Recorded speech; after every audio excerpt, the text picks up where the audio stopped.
देखिए फूफा जी, हमारे कार्यक्रम में युवाओं की कम हो लेकिन बुजुर्गों की संख्या ज्यादा रहती है। सभी बुजुर्ग हंसते मुस्कुराते रहते हैं। अब देखिए एक बुजुर्ग जो घर के परिवार के होते हैं, कम से कम उनको 2 बेटा 2 बेटी नाती पोता, कम से कम 50 लोग परिवार में रहते हैं।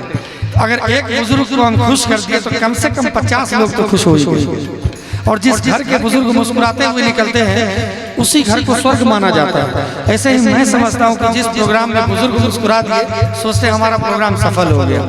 हमारे गुरु जी ने बड़ा सुंदर लिखा है कि रहेगा सर बुलंदी पर दुआ देंगे जो वो दिल से, रहेगा सर बुलंदी पर दुआ देंगे जो वो दिल से। कौन? करो इज्जत बुजुर्गों की, करो इज्जत बुजुर्गों की तो इज्जत कम नहीं होगी। करो इज्जत बुजुर्गों की तो इज्जत कम नहीं होती। मुसीबत में शरीफों की शराफत कम नहीं होती। मुसीबत में शरीफों की शराफत कम नहीं होती। हमारे मित्र हैं भवेश भाई, इनको पता है, इन्हीं को सिर्फ पता है कि हमने क्या क्या मुसीबत जीवन में दिया। कहने लायक बात नहीं है, कह नहीं सकते, शब्दों में बयान नहीं कर सकते, लेकिन ये भी इसी को पता है कि हम टूटे नहीं। एक मूर्ति ने कहा, एक मूर्ति जो मंदिर में हम लोग पूजा करने जाते हैं उससे सीढ़ी में जो पत्थर लगा हुआ है उसने सवाल किया कि वही पत्थर में वही पहाड़ से मैं भी तोड़ा गया हूँ और वही पहाड़ से तुम भी तोड़े गए, लेकिन देखो तुम्हारी पूजा होती है, तुम्हारी पूजा होती है और हमारे सर पे लोग चढ़ के तुम्हारी पूजा करेंगे। हमारे ऊपर पैर रखा जाता है, हमारे ऊपर जूता रखा जाता है, खोल के जूता रखे जाते हैं, तुम्हारे ऊपर जाके जल चढ़ा देते हैं। ऐसा क्यों? सवाल किया। मूर्ति ने कहा कि मैं पहाड़ से तोड़ा गया, तुम भी तोड़े गए। फिर एक कारीगर आया, गुरु आया, गुरु ही होते हैं कारीगर, और कौन होते हैं। फिर गुरु ने हथौड़ी लिया, छेनी लिया। गुरु ने सोचा कि इसका आंख बनाना है, सिर्फ आंख, और हम टूटे नहीं। आंख के ऊपर वो छेनी मारे तो सिर्फ आंख ही बना, लेकिन तुम्हारे ऊपर जैसे छेनी मारा गया तुम टूट के बिखर गए। अरे तुम तो फिर भी ठीक हो, थोड़ा कम टूटे, जो तुम हमारे सीढ़ी के लायक हो। तुमको भी लोग पैर छू, सीढ़ी को भी लोग छूते हैं, लेकिन तुम देखो जरा, जो ज्यादा टूट गया वो तो दीवार में गिट्टी बन के चुनवा दिया गया, उसका तो कोई अस्तित्व नहीं है, उसको दीवार में चुनवा दिया गया। लेकिन तुम तो कम से कम थोड़ा कम टूटे हो, तो सीढ़ी में भी भगवान ने मुझे चाहा कि नाक बने। कारीगर जो गुरु है उसने चाहा नाक बने। जितना छेनी हथौड़ी मारा, जिस हिसाब से मारा मैं स्थिर रहा। सर ने एक बड़ा उदाहरण दिया। हमारे बहुत सारे आर्टिस्ट होते हैं जिनको मैं चाहता हूँ कि बहुत अच्छा करे, मैं छेनी मारता हूँ, हथौड़ी मारता हूँ, और अच्छा हो जाए, और अच्छा हो जाए। अब इन्होंने बड़ा अच्छा बात कहा कि मूर्ति ऐसे ऐसे होगा तो छेनी कहाँ मारेगी?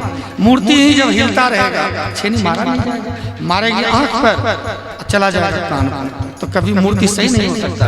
इसी तरह से कि करो सोने के 100 टुकड़े तो कीमत कम नहीं होती। हम लोग बहुत टूटे हैं, लेकिन करो सोने 100 टुकड़े, करो सोने के 100 टुकड़े तो कीमत कम नहीं होती। करो सोने 100 टुकड़े तो कीमत कम नहीं होती।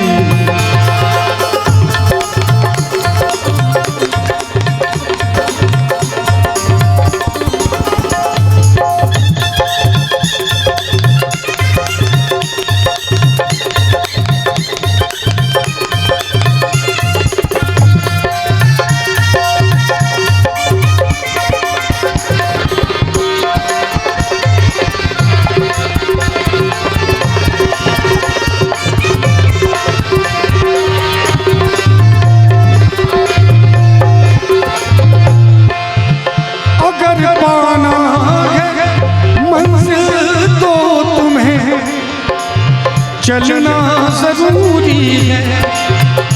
अगर पाना है मंजिल तो जैसे मैम डॉक्टर हैं अभी तो बहुत कठिन पढ़ाई होगी आपकी, तब जाके हम लोग तो धमकी ही देते हैं। किसी को रास्ते में लड़ाई होती है कहते हैं मार के दांत तोड़ देंगे, तो रोज तोड़ते हैं। इतना बड़ा सौभाग्य आपका है कि नहीं?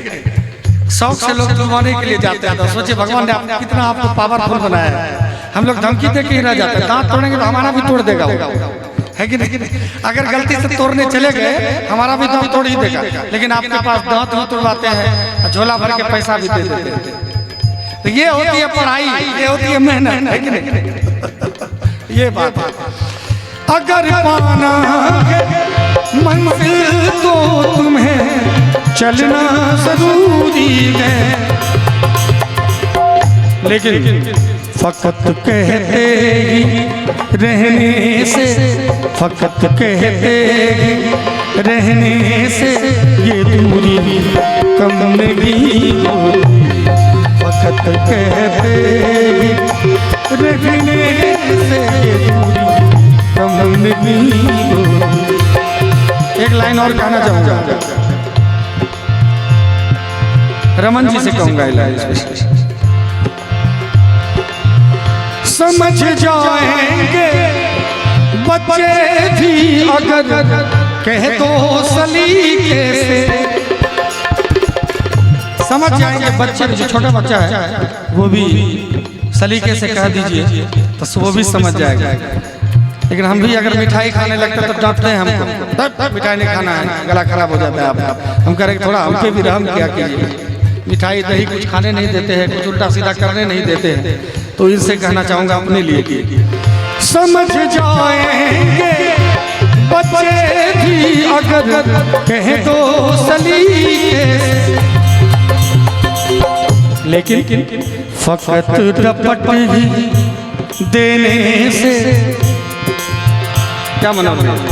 फकत डपट ही देने से शरारत कम नहीं होती। फकत डपट ही देने से शरारत कम नहीं। सलीका कहने का सलीका होगा तो सब कुछ ठीक हो जाएगा।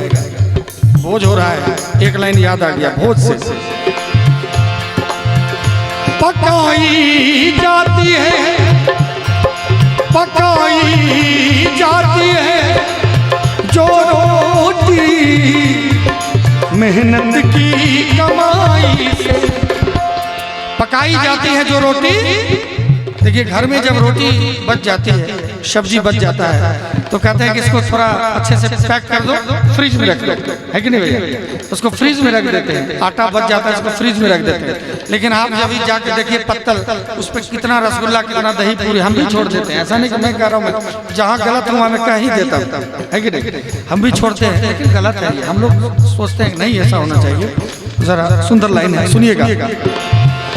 पकाई जाती है जो रोटी मेहनत की कमाई से, अगर बासी भी बच जाए, अगर बासी भी बच जाए तो लज़्ज़त कम नहीं होती। अगर बासी भी बच जाए तो लज़्ज़त कम नहीं होती। मुसीबत में शरीफों की शराफत कम नहीं होती। मुसीबत में शरीफों की, देखिए मुसीबत जब भी आए, हनुमान जी की बात आ गई, हनुमान जी महाराज हमारे आगे हैं। अब ऐसा हो गया कि हनुमान जी सामने बैठे हैं तो उनकी ही याद आ रही है बार बार। ये कितने दिव्यात्मा थे जिनका शरीर छूटा है। फूफा जी बोले कि इन्होंने हमारे गुरु जी, जिनके बदौलत मैं मंच पे बैठने लायक हुआ हूँ, जिनके बदौलत मैं पहनने ओढ़ने लायक हुआ हूँ, जिनके बदौलत मैं और मेरा परिवार बच्चा रोटी खा रहा है, हमारे गुरु जी पंडित फणिभूषण जी महाराज। अभी इन्होंने कहा कि इन्होंने उनको भी बुलाया था। आज उनका शरीर छूटा तो गुरु हमारे नहीं है, लेकिन हमारे अंदर हमारे गुरु हैं। ये नहीं कह सकता मैं फणिभूषण गुरु जी का दूसरा रूप हूँ, ये कदापि नहीं हो सकता है, लेकिन उनका अंश जरूर हूँ, क्योंकि गोस्वामी तुलसीदास जी महाराज ने लिखा है ईश्वर अंश जीव अविनाशी। हम देखते हैं कि बरगद का जो एक बीज होता है, आम का जो बीज होता है, लीची अमरूद का जो छोटा सा बीज होता है, आपके हाथ में बीज देगा, कहेगा ये तो बहुत बड़ा पेड़ है। पेड़ कहाँ से है? ये तो बीज है। लेकिन वो बीज है कि पेड़ है? बताइए पप्पा जी आप। बीज है कि पेड़ है? वो बीज भी है, और देखने वाला जो दूर दृष्टा है वो कहेगा इतने तो बहुत बड़ा बरगद का पेड़ है, बाप रे इसमें तो बहुत बड़ा बरगद का पेड़ है। ईश्वर अंश जीव अविनाशी। आम के वृक्षवा जैसे सिमटल आम के गुठली में, जरा खा के देखो बड़ा मजा मेहनत की रोटी में। आम के वृक्ष जैसे आम की गुठली में है, ऐसे एक शिष्य में उसका गुरु है कि नहीं, एक मनुष्य में भगवान है कि नहीं, आत्मा में। इसलिए मैं दावे के साथ कह सकता हूँ गुरु जी शरीर में तो नहीं है, लेकिन मैं हूं ना। गुरु जी का नाम रोशन करने के लिए, उनके झंडा को आगे बढ़ाने के लिए तो कहना चाहूंगा कि श्री राम जानकी बैठे मेरे सीने में, श्री राम जानकी बैठे मेरे सीने में, देख लो मेरे दिल के नगीने में, देख लो मेरे दिल के नगीने में, श्री राम जानकी बैठे मेरे सीने में, श्री राम जानकी बैठे मेरे सीने में।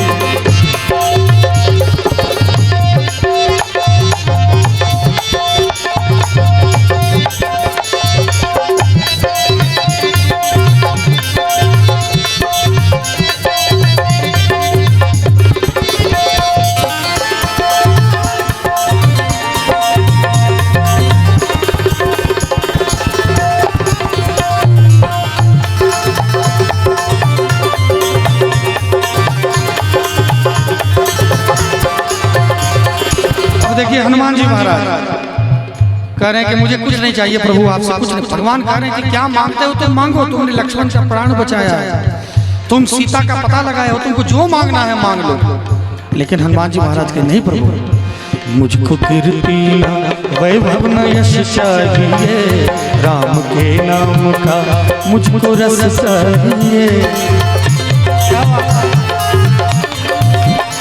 मुझको कीर्ति ना वैभव न यश चाहिए, राम के नाम का मुझको रस चाहिए। सुख मिले वो सुख मिले ऐसे अमृत को पीने में, सुख मिले ऐसे अमृत को पीने में, श्री राम जानकी बैठे मेरे सीने में, श्री राम जानकी बैठे मेरे सीने में।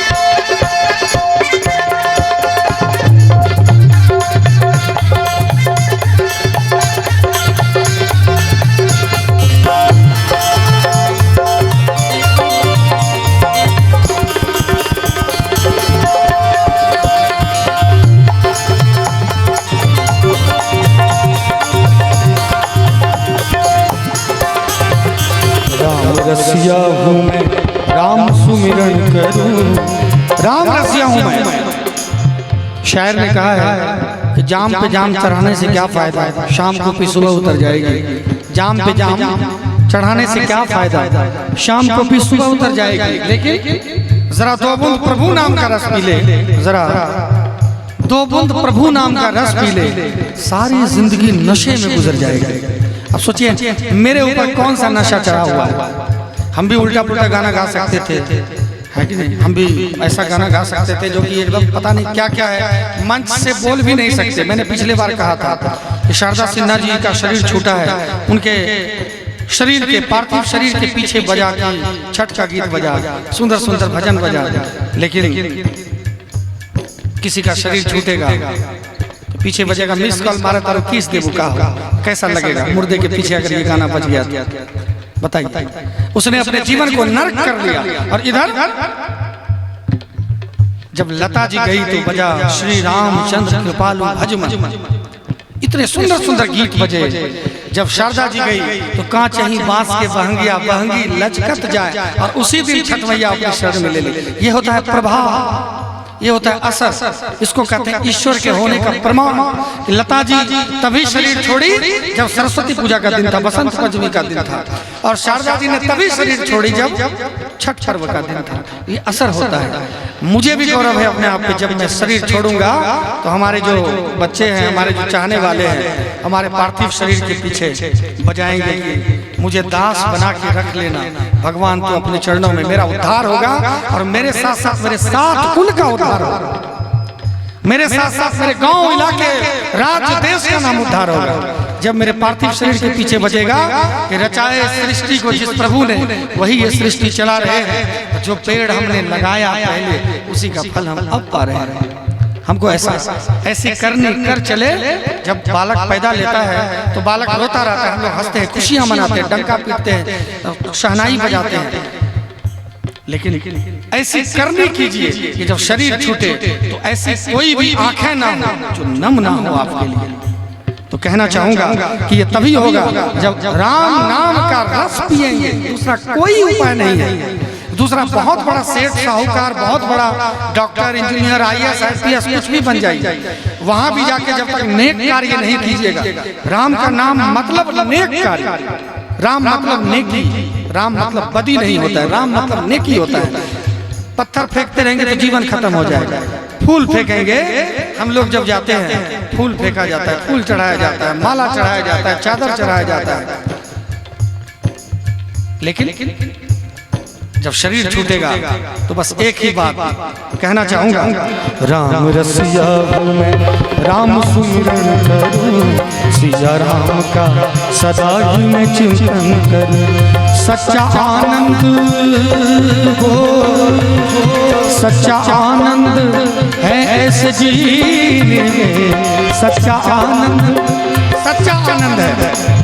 पता नहीं कब घर जाता हूँ, कब घर से आ जाता हूँ, कोई पता नहीं। कल मुझे घर में रहना था, अभी देखिए भगवान का नाम लेना हो, मैं यहाँ रुक गया। कल भी लेना है भगवान का नाम, मैं यहाँ। सच्चा आनंद है, जीवन का रस। परिवार भी है, जब समय मिलता है चला जाता हूँ, जब परिवार से दूर होता हूँ तो भगवान का नाम ले लेता हूँ, है कि नहीं? सच्चा आनंद है ऐसे जीने में, सच्चा आनंद है ऐसे जीने में। श्री राम जानकी बैठे मेरे सीने में, श्री राम जानकी बैठे मेरे सीने में।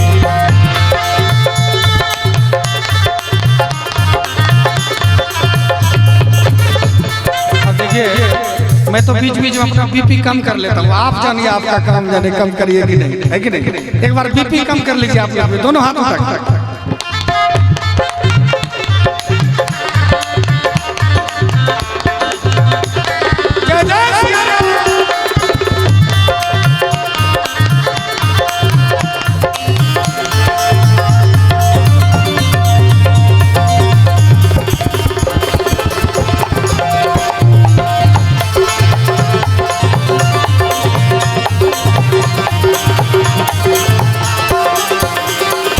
सीना है सबको ये दिखला दिया, भक्ति में मस्ती है सबको बतला दिया।